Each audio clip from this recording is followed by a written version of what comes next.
ಪಾರ್ಸಿಗಳು ತಮ್ಮ ಅಣ್ಣ ತಂಗಿಯರನ್ನೇ ಏಕೆ ಮದುವೆಯಾಗುತ್ತಿದ್ದರು? ಪಾರ್ಸಿ ಧರ್ಮ ಹುಟ್ಟಿದ್ದು ಎಲ್ಲಿ? ಇವರು ಭಾರತಕ್ಕೆ ಬಂದು ಮರೆಮಾಚಿಕೊಳ್ಳಲು ಕಾರಣವೇನು? ಪ್ರಸ್ತುತ ಪಾರ್ಸಿ ಧರ್ಮ ಯಾವ ರೀತಿಯಾಗಿ ನಡೆಯುತ್ತಿದೆ? ಈ ಧರ್ಮದ ಸ್ಥಾಪಕ ಯಾರು? ಹೀಗೆ ಹಲವಾರು ಪ್ರಶ್ನೆಗಳಿಗೆ ಈ ವಿಡಿಯೋದಲ್ಲಿ ಉತ್ತರವನ್ನು ಹುಡುಕೋಣ. ಇತಿಹಾಸವನ್ನು ತಿಳಿಯದವನು ಇತಿಹಾಸವನ್ನು ಸೃಷ್ಟಿಸಲು ಸಾಧ್ಯವಿಲ್ಲ ಎನ್ನುವ ಹಾಗೆ ಬನ್ನಿ ಇತಿಹಾಸದ ಈ ಒಂದು ಪುಟದ ಬಗ್ಗೆ ತಿಳಿಯೋಣ.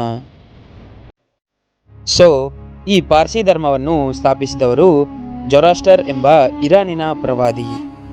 ಇವರು ಈ ಧರ್ಮವನ್ನು ಸಾಮಾನ್ಯ ಶಕ ಪೂರ್ವ ಸುಮಾರು 700ರಿಂದ 600ರ ನಡುವೆ ಪ್ರಾಚೀನ ಪರ್ಷಿಯಾದ ಪ್ರಾಂತ್ಯದಲ್ಲಿ ಅಂದರೆ ಪ್ರಸ್ತುತದ ಇರಾನ್ ಪ್ರದೇಶದಲ್ಲಿ ಈ ಧರ್ಮವನ್ನು ಸ್ಥಾಪಿಸಿದರು. ಈ ಧರ್ಮದ ಪ್ರಮುಖ ನಾಯಕರಲ್ಲಿ ಜಮ್ಶೆಡ್ಜಿ ಟಾಟಾ, ರತನ್ ಟಾಟಾ, ಹೋಮಿ ಜಹಾಂಗೀರ್ ಬಾಬಾ, ದಾದಾಬಾಯಿ ನವರೋಜಿ, ಶ್ಯಾಮ್ ಮಾಣಿಕ್ ಶಾ ರಂತಹ ಪ್ರಮುಖ ವ್ಯಕ್ತಿಗಳನ್ನು ನಾವು ಕಾಣಬಹುದು. ಈ ಪಾರ್ಸಿ ಧರ್ಮವು ಪರ್ಷಿಯಾ ಸಾಮ್ರಾಜ್ಯದ ಧರ್ಮವಾಗಿ ಬೆಳೆದಿತ್ತು. ಇದಕ್ಕೆ ಕಾರಣವೆಂದರೆ ಈ ಧರ್ಮಕ್ಕೆ ಅತಿ ಹೆಚ್ಚಿನ ರಾಜಾಶ್ರಯಗಳು ದೊರೆತವು. ಅದರ ಆರಂಭದ ಹೊತ್ತಿನಲ್ಲಿ ಇವರು ಒಬ್ಬನೇ ದೇವರ ಮೇಲೆ ನಂಬಿಕೆ ಇಟ್ಟಿದ್ದರು, ಅವನೇ ಅಹುರಾ ಮಾಜ್ದಾ. ಇವರ ಈ ಏಕೀಶ್ವರತೆ ಪ್ರಮುಖವಾಗಿ ಅಲ್ಲಿನ ಸಣ್ಣ ಪುಟ್ಟ ಅಲೆಮಾರಿ ಬುಡಕಟ್ಟುಗಳನ್ನು ಒಗ್ಗೂಡಿಸಲು ಉಪಯೋಗವಾಯಿತು. ಅಲ್ಲಿನ ಜನ ಹೆಚ್ಚಾಗಿ ವಲಸೆ ಹೋಗುತ್ತಿದ್ದರು. ಅವರಿಂದಲೇ ಈ ಧರ್ಮವು ಪ್ರಪಂಚದ ಎಲ್ಲೆಡೆ ಹರಡಿತು. ಇವರ ಅಂದರೆ ಪಾರ್ಸಿ ಧರ್ಮದ ಪ್ರಮುಖ ತತ್ವಗಳು ಎಂದರೆ ಮೊದಲನೆಯದಾಗಿ ಹುಮತ್ ಅಂದರೆ ದೈವಿಕ ಆದೇಶಕ್ಕೆ ಅನುಗುಣವಾಗಿ ಒಳ್ಳೆಯ ಆಲೋಚನೆಗಳು ಮತ್ತು ಮನಸ್ಥಿತಿಯನ್ನು ಹೊಂದಿರಬೇಕು.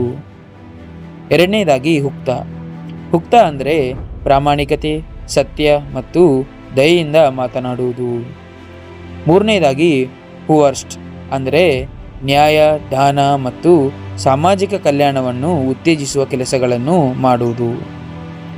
ಅದೇ ರೀತಿಯಾಗಿ ಇವರ ನಂಬಿಕೆಗಳೆಂದರೆ ಮೊದಲನೆಯದಾಗಿ ಬ್ರಹ್ಮಾಂಡವು ಒಳ್ಳೆಯ ಶಕ್ತಿ ಮತ್ತು ಕೆಟ್ಟ ಶಕ್ತಿಯ ನಡುವಿನ ಯುದ್ಧ ಭೂಮಿಯಾಗಿದೆ ಎಂದು ನಂಬುತ್ತಾರೆ. ಹಾಗೂ ಸತ್ಯ ಮತ್ತು ದೈವಿಕ ಆದೇಶಗಳು ಈ ಪ್ರಪಂಚದ ಎಲ್ಲವನ್ನೂ ಸಹ ನಿಯಂತ್ರಿಸುತ್ತವೆ ಎಂದು ನಂಬುತ್ತಾರೆ ಮತ್ತು ಮನುಷ್ಯನಿಗೆ ಮುಕ್ತ ಇಚ್ಛೆಯಿಂದ ಆಯ್ಕೆ ಮಾಡಿಕೊಳ್ಳುವ ಹಕ್ಕಿದೆ ಎಂದು ಹೇಳುತ್ತಾರೆ. ಅದೇ ರೀತಿ ಮರಣದ ನಂತರ ತಮ್ಮ ಕರ್ಮದ ಅನುಸಾರವಾಗಿ ಮನುಷ್ಯ ತೀರ್ಪು ಮತ್ತು ಪುನರ್ಜನ್ಮವನ್ನು ಪಡೆಯುತ್ತಾನೆ. ಹಾಗೆ ಕೊನೆಗೆ ಕೆಟ್ಟದರ ಮೇಲೆ ಯಾವಾಗಲೂ ಒಳ್ಳೆಯದು ಗೆದ್ದೇ ಗೆಲ್ಲುತ್ತದೆ ಎಂದು ಇವರು ನಂಬುತ್ತಾರೆ.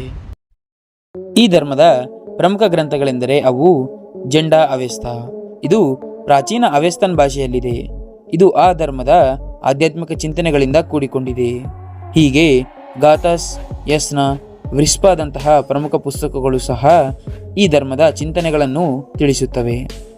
ಇವರು ಪ್ರಮುಖವಾಗಿ ಪ್ರಕೃತಿಯನ್ನು ಪೂಜಿಸುತ್ತಾರೆ. ಅದರಲ್ಲಿ ಬೆಂಕಿ, ನೀರು, ಗಾಳಿ ಮತ್ತು ಭೂಮಿಗಳನ್ನು ದೈವವಾಗಿ, ಪಾವಿತ್ರ್ಯವಾಗಿ ಕಾಣುತ್ತಾರೆ. ಇವರು ಬೆಂಕಿಯನ್ನು ದೇವರು ಮತ್ತು ಮನುಷ್ಯರ ನಡುವಿನ ರಾಯಭಾರಿಯಾಗಿ ಕಾಣುತ್ತಾರೆ, ಏಕೆಂದರೆ ಅವರು ಬೆಂಕಿಯನ್ನು ಪವಿತ್ರ ಎಂದು ಭಾವಿಸುತ್ತಾರೆ ಮತ್ತು ಅಗ್ನಿ ದೇವಾಲಯಗಳನ್ನು ನಿರ್ಮಿಸಿದ್ದಾರೆ. ಇವು ಇವರ ಪ್ರಾರ್ಥನಾ ಸ್ಥಳಗಳೂ ಆಗಿವೆ. ಅವುಗಳಲ್ಲಿ ಈಗ ಉಡಾವಾ, ಮುಂಬೈ, ಗುಜರಾತ್ನಲ್ಲಿ ಪ್ರಮುಖವಾಗಿ ಈ ದೇವಾಲಯಗಳು ಇವೆ. ಈಗ ಪ್ರಸ್ತುತ ಪಾರ್ಸಿಗಳು ಅತಿ ಹೆಚ್ಚಿನ ಸಂಖ್ಯೆಯಲ್ಲಿ ಇರುವುದು ನಮ್ಮ ಭಾರತದಲ್ಲಿ.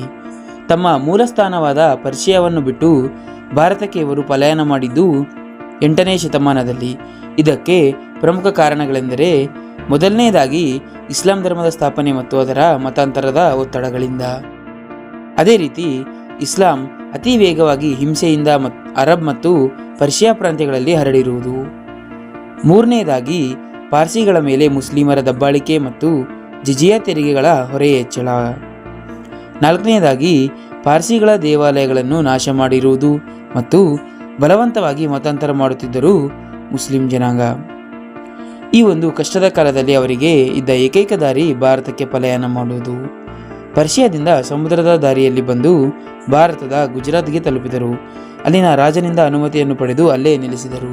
ಪ್ರಸ್ತುತ ಈ ಧರ್ಮದ ಅನುಯಾಯಿಗಳು 1 ಲಕ್ಷದಿಂದ 2 ಲಕ್ಷದವರೆಗೆ ಜನ ಪ್ರಪಂಚದಲ್ಲಿ ಇದ್ದಾರೆ. ಅದರಲ್ಲಿ 60ರಿಂದ 70 ಸಾವಿರ ಜನ ನಮ್ಮಲ್ಲೇ ಭಾರತದಲ್ಲಿ ಇದ್ದಾರೆ. ಇವರು ಇಲ್ಲಿನ ಮತ್ತು ಅವರಿರುವ ಪ್ರದೇಶದ ಸಂಸ್ಕೃತಿಗೆ ಹೊಂದಿಕೊಂಡು ಹಲವು ಬದಲಾವಣೆಗಳನ್ನು ತಮ್ಮ ಧರ್ಮದಲ್ಲಿ ತಮ್ಮ ಅನುಕರಣೆಗಳಲ್ಲಿ ಮಾಡಿಕೊಂಡಿದ್ದಾರೆ. ಆದರೆ ತಮ್ಮ ವಂಶದ ಶುದ್ಧಿಗೋಸ್ಕರ ಬೇರೆ ಧರ್ಮದ ಅಂದರೆ ಇಂಟರ್ಕಾಸ್ಟ್ ಮ್ಯಾರೇಜ್ಗಳಿಗೆ ಕಠೋರವಾಗಿ ವಿರೋಧಿಯಾಗಿದ್ದಾರೆ. ಆದರೂ ಈಗಲೂ ಅಗ್ನಿ ದೇವಾಲಯಗಳನ್ನು ಪೂಜಿಸುತ್ತಾರೆ. ಶವಗಳನ್ನು ಟವರ್ಸ್ ಆಫ್ ಸೈಲೆನ್ಸ್ಗಳಲ್ಲಿ ಪ್ರಕೃತಿಗೆ ಬಿಡುತ್ತಾರೆ. ಇವರ ಧರ್ಮವನ್ನು ಪ್ರೋತ್ಸಾಹಿಸಲು 2013ರಲ್ಲಿ ಭಾರತ ಸರ್ಕಾರ ಜಿಯೋ ಪಾರ್ಸಿ ಎಂಬ ಯೋಜನೆಯನ್ನು ಸಹ ಆರಂಭಿಸಿ ಇವರ ಬೆಳವಣಿಗೆಗೆ ಪ್ರೋತ್ಸಾಹ ನೀಡಿದೆ. ಸೊ ಇದು ಸ್ನೇಹಿತರೆ ಈ ಪಾರ್ಸಿ ಧರ್ಮದ ಒಂದು ಇತಿಹಾಸ. ಈ ವಿಡಿಯೋ ಇಷ್ಟವಾದರೆ ವಿಡಿಯೋಗೆ ಲೈಕ್ ಮಾಡಿ, ಶೇರ್ ಮಾಡಿ, ಚಾನಲ್ಗೆ ಸಬ್ಸ್ಕ್ರೈಬ್ ಆಗುವುದನ್ನು ಮಾತ್ರ ಮರೆಯಬೇಡಿ. ಸಿಗೋಣ ಮತ್ತೊಂದು ವಿಡಿಯೋದಲ್ಲಿ. ಧನ್ಯವಾದಗಳು.